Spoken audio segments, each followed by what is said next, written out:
በአንድ አመት ውስጥ 200 ሺህ ብር አተረፍኩ ባልኩት ቪዲዮ ላይ ውሸት ነው፣ በዚህ ትንሽ ሱቅ እንደዚህ ልታተርፊ አትችልም ላላችሁ እንዴት እንደሆነ ዝርዝሩን እያንዳንዱን ነገር እነግራችኋለሁ ማለት ነው። እንዲሁም ከዚህ በፊት ያልሰማችሁት በስንት ካፒታል ሱቅ ከፈት ያላችኋላችሁ፣ በጣም በትንሽ ብር ነው ሱቅ የከፈትኩት፣ እሱንም የምነግራችሁ ይሆናል ማለት ነው። ሌላው ደግሞ ትላልቅ በሚሊዮን በ500 ሺህ የሚከፈቱ ሱቆች ልክ ግብር ላይ ሲያስመዘግቡ ካፒታሉን 5,000 ብር ነው ብለው ነው ብያችሁ ነበር ማለት ነው። ይህም ውሸት ነው ስትሉ ነበረ።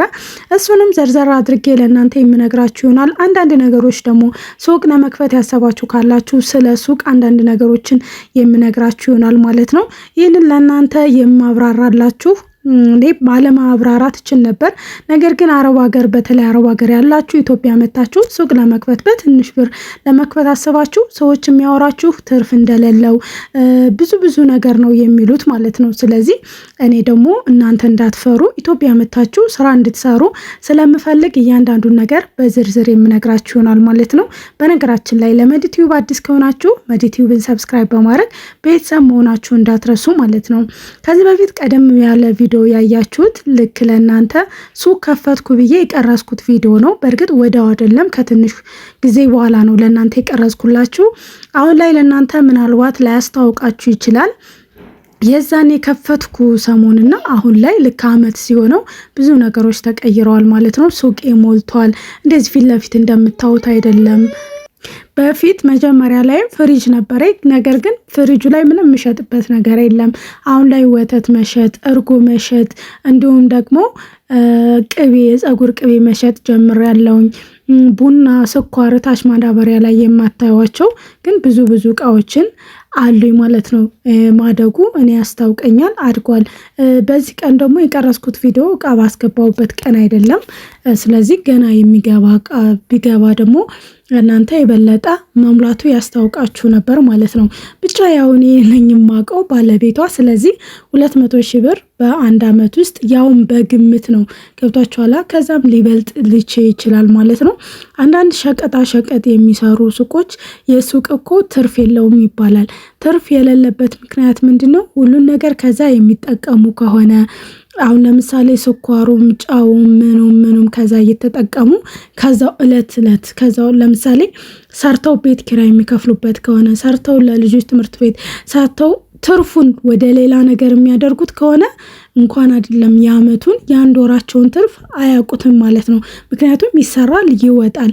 እኔ ግን እንደዛ ያደረኩት ምንም በቃ ሱቁ ራስ በራሱን እንዳሳድግ ምንም አይነት ነገር አላልኩበትም ነበር ማለት ነው። አላነሳሳውለትም። ስለዚህ በዚህ መልኩ ያድጋል ማለት ነው። ትርፉንም ታውቁታላችሁ።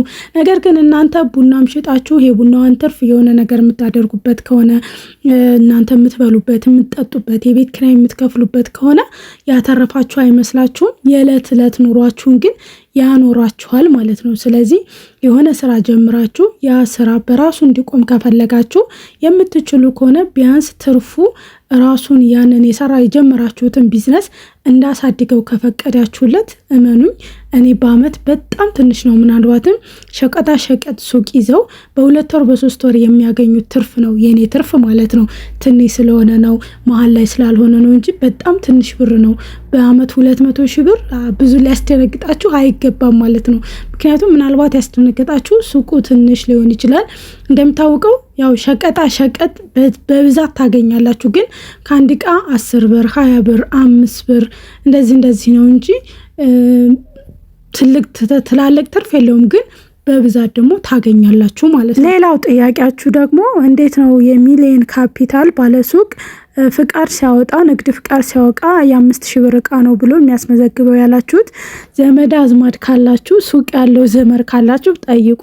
በጣም በዛ ከተባለ ማለትም ሱቁ በጣም ትልቅ ከሆነ በሱቅ በሸቀጣ ሸቀጥ ሱቅ ደረጃ ከሆነ በትንሹ ከ5,000 ብር እስከ 10,000 ብር ከዛ በላይ ማንም ሰው የሚል የለም ማለት ነው። ምክንያቱም ለምን እንደው አላቅም ብዙ ባለሱቆች ብዙ ነጋዴዎች ልክ ፍቃድ ሲያወጡ እንደመጀመሪያ የሚሉት የ5,000 ብር 7,000 ብር 6,000 ብር በጣም ትልቅ ከሆነ በጣም ትልቅ ከሆነ 10,000 ብር ሊሉ ይችላሉ እንጂ ከዛ በታች አይሉም ማለት ነው።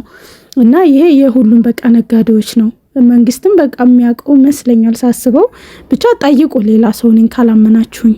ሌላው ደግሞ ከዚህ በፊት ቪዲዮ ሰርቼ ያላያችሁት ስንት ብር ፈጀብሽ፣ በስንት ካፒታል ተነሳሽ ላላችሁኝ በ200 ሺህ ብር ነው። ነገር ግን ሁሉም ሆኖ 250 ሺህ ብር ነው። ምክንያቱም የ3 ወር ቤት ኪራይ ከፍዬ እንዲሁም ደግሞ ሱቁ መስተካከል የነበረበትን ነገር አስተካክዬ ጣውላዎቹ ምናምን እሱ ሲደመር ይህን ሱቅ ለመክፈት የፈጀብኝ 250 ሺህ ብር የኢትዮጵያ ነው ማለት ነው። ስለዚህ በጣም ቀላል ነው። ብዙውን ጊዜ አረብ ሀገር ያላችሁ እህቶቼ እኔን አረብ ሀገር የምለው እኔን የምትከታተሉኝ አረብ ሀገር ያላችሁ ናችሁና ኢትዮጵያ እኮ 1 ሚሊዮን ከሌለ 2 ሚሊዮን ከሌለ ምንም አይነት ስራ መስራት አይቻልም ምናምን ነገር ይሏችኋል ከቤተሰብ ጀምሮ ማለት ነው።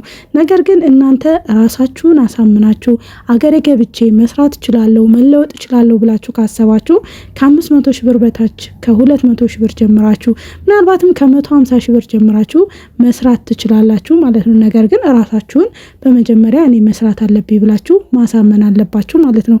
ሌላው ደግሞ እንደው እንኳን 1 ሚሊዮንም 2 ሚሊዮንም ቢኖራችሁ እንኳን ልክ ኢትዮጵያ መታችሁ ስራ ስትጀምሩ በትንሽ ነገር አይታችሁት በቃ ትቀጥሉበታላችሁ። ብትከስሩም ከሰው ጋር ትግባቡበታላችሁ። ገብቷችኋል። ግን 1 ሚሊዮን አውጥታችሁ ከምትከስሩ 200-300 ሺህ ብር አውጥታችሁ የምትከስሩት ይቀላል ማለት ነው። ያው ስራ ላይ መክሰርም ማትረፍም ስላለ የታወቀ ነገር ስለሆነ ማለት ነው። ስለዚህ በትንሽ ግዴታ ሱቅ ብቻ ላይሆን ይችላል።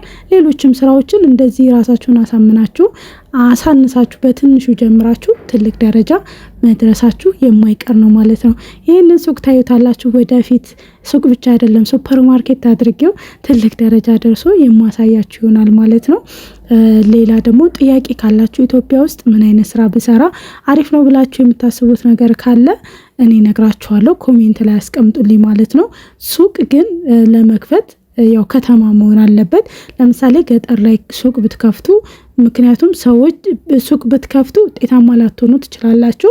ምክንያቱም ሰዎች እያንዳንዱን ነገር ገበያ ሂደው ፓስታውንም መኮረኒውንም ምኑንም ከገበያ ስለሚገዙ እናንተ ያን ያክል ትርፋማ ላትሆኑ ትችላላችሁ ማለት ነው። ግን የገጠር ከተማ ላይ በቃ ብቻ ከተማ ነገር ቢሆን አሪፍ ነው ብዬ አስባለሁ ማለት ነው። እኔን አይታችሁ ሱቅ የመክፈት ሀሳብ ካላችሁ ያው ከተማ ቢሆን አስፓልት ዳር ቢሆን በጣም ለውጥና ውጤታማ ትሆናላችሁ ብዬ አስባለሁ ማለት ነው። የዛሬው ቪዲዮ እንግዲህ ይህንን ይመስል ነበረ። ቪዲዮውን ከወደዳችሁት ላይክ፣ ሼር ማድረጋችሁ እንዳትረሱ። ሀሳብ አስተያየት ካላችሁ ኮሜንት ላይ አስቀምጡልኝ። በሌላ ቪዲዮ እናንተን ይጠቅማል ያስተምራል ብዬ ባሰብኩት ጉዳይ እስከምንገናኝ በያላችሁበት ሰላማችሁ ይብዛ። ባይ ባይ። ለመዲቲዩብ ደግሞ አዲስ ከሆናችሁ መዲቲዩብን ሰብስክራይብ ማድረግ አይረሳም። እሺ ሰብስክራይብ አድርጉኝ።